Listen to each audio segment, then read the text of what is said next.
welcome back to the Hill Update. I'm your host, Dean Allison. Joining me on the show today is Cheryl Keddy-Scott, Executive Director for the Village of Hope in Niagara. So let's talk about cost of living a little bit. We talked about some of the other things. There's a lot more costs we haven't talked about. Let's cue the video from the House. Position. He didn't answer if his party supports him. So that's interesting. Mr. Percy Downs said that this government was not serious on the economy. He didn't care.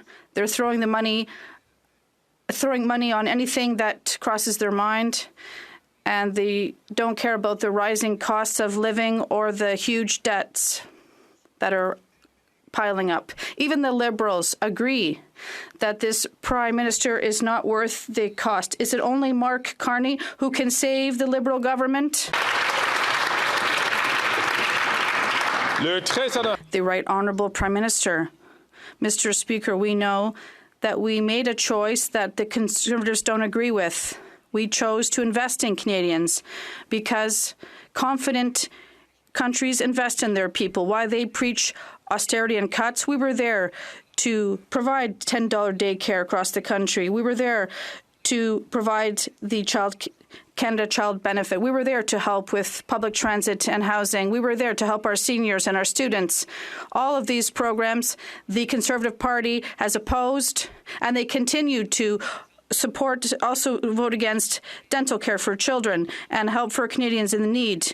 We are going to continue to be there every day for Canadians.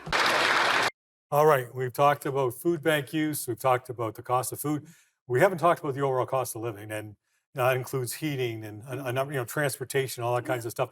What are some of the challenges that you see, once again, from your perspective, when it comes to all those other cost of living things? Well, and what are they?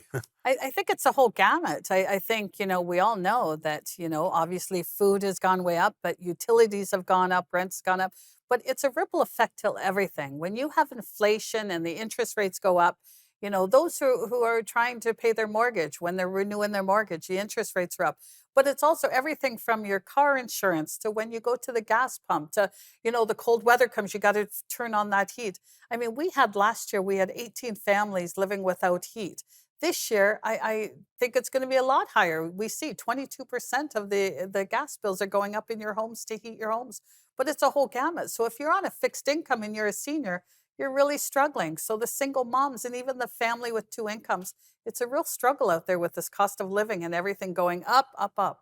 Well, and you mentioned too, you had people that lived in their homes for a long period of time, so it seemed like they were stable. But it's issues like the heating and the cost of food that's costing them possibly have to leave and rethink what they're dealing with in terms of rent or what they have to pay for their hosts. Well, like we heard earlier, 50% of your pay is going towards your housing cost. So that leaves 50% for your food, for your utilities, for your car insurance, for gas and everything else. We find that 62% are people's pay. So if you're a single mom, 62% of that is gone already to keep a roof over your head with your children. So that only leaves you a little bit to pay your hydro, to pay everything else on top of that. And it's just bursting at the seams. You throw the holidays in it, and it's a whole other gamut. When we look at what's going on in a rural setting, and once again, we have city issues, and you mentioned rural. The other thing, the top of that, is transportation that makes it even tougher. I mean, that's the cost and trying to figure. A lot of people have to have cars really to get around. So, what are you seeing there? Well, we all know, unfortunately, many of our families, they're one car repair away from not having a vehicle, right? They don't have that. Many have maxed out during all the lockdowns and that used their credit cards to pay their heat and hydro, in many cases, rent. So I do budgeting with families and they're already maxed out on their cards because of all the lockdowns we had. Post-pandemic, I was so optimistic that we were going to get over the hump. Now, post-pandemic has just been going up.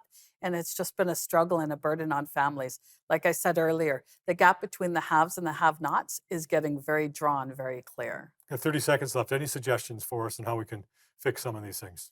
I think the corporate people need to get together with the government. We need to be accountable. I understand corporate needs profits, but the government needs to stand up and do something.